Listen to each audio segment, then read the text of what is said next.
The reason that I got involved with Dark Shadows as a publicist was because at that time, I was working specifically as a contact for magazines in New York. And there were a few daytime magazines just beginning then. There weren't many like there are now. And so they took an interest. So I was working with them, but the teenage magazines, which were a new phenomenon then, there was one named Gloria Stavers that started a magazine called 16.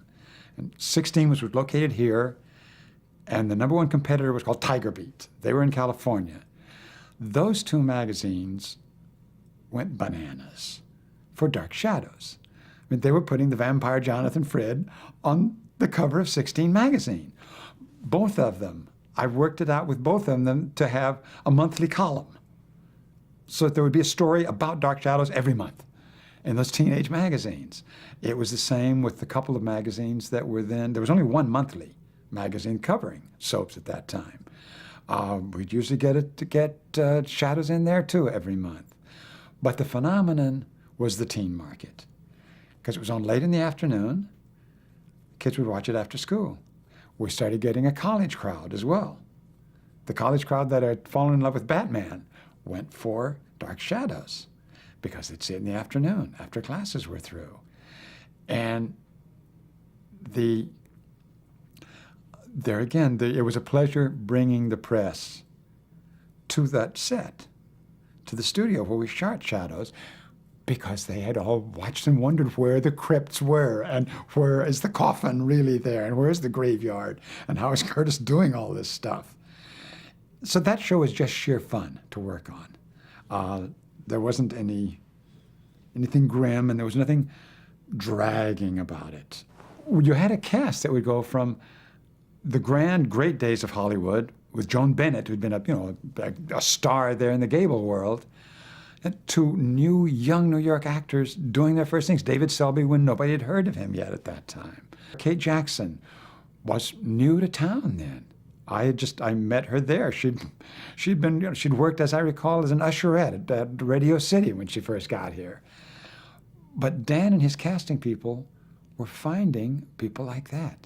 John Carlin, long before Cagney and Lacey, was playing the weird little guy on Dark Shadows. But you could do that in New York. You had all these wondrous, fine stage actors here who were delighted to have the job, and delighted to have a job that was a goof that they could have fun with. The degree to which that cast bonded, I guess, shows, because I know that there are reunions and personal appearances made all the time in this country. So that's, what, 30 years ago? It was a special experience working Dark Shadows. A guy named Les Schechter was the primary publicist on that. And I loved being able to work with Les on that show, because it just wasn't like anything else in New York.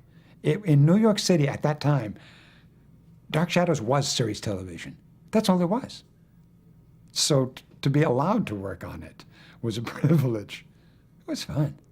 Another of the brightest and most beautiful young faces in there was Nancy Barrett. And that became a blast when I walked onto the set, because I had known Nancy a few years before that. When she had just come into town, as an out-of-work actress. She was married to a friend of mine, which is how we met. And she just had been a delight and a wondrous fine person.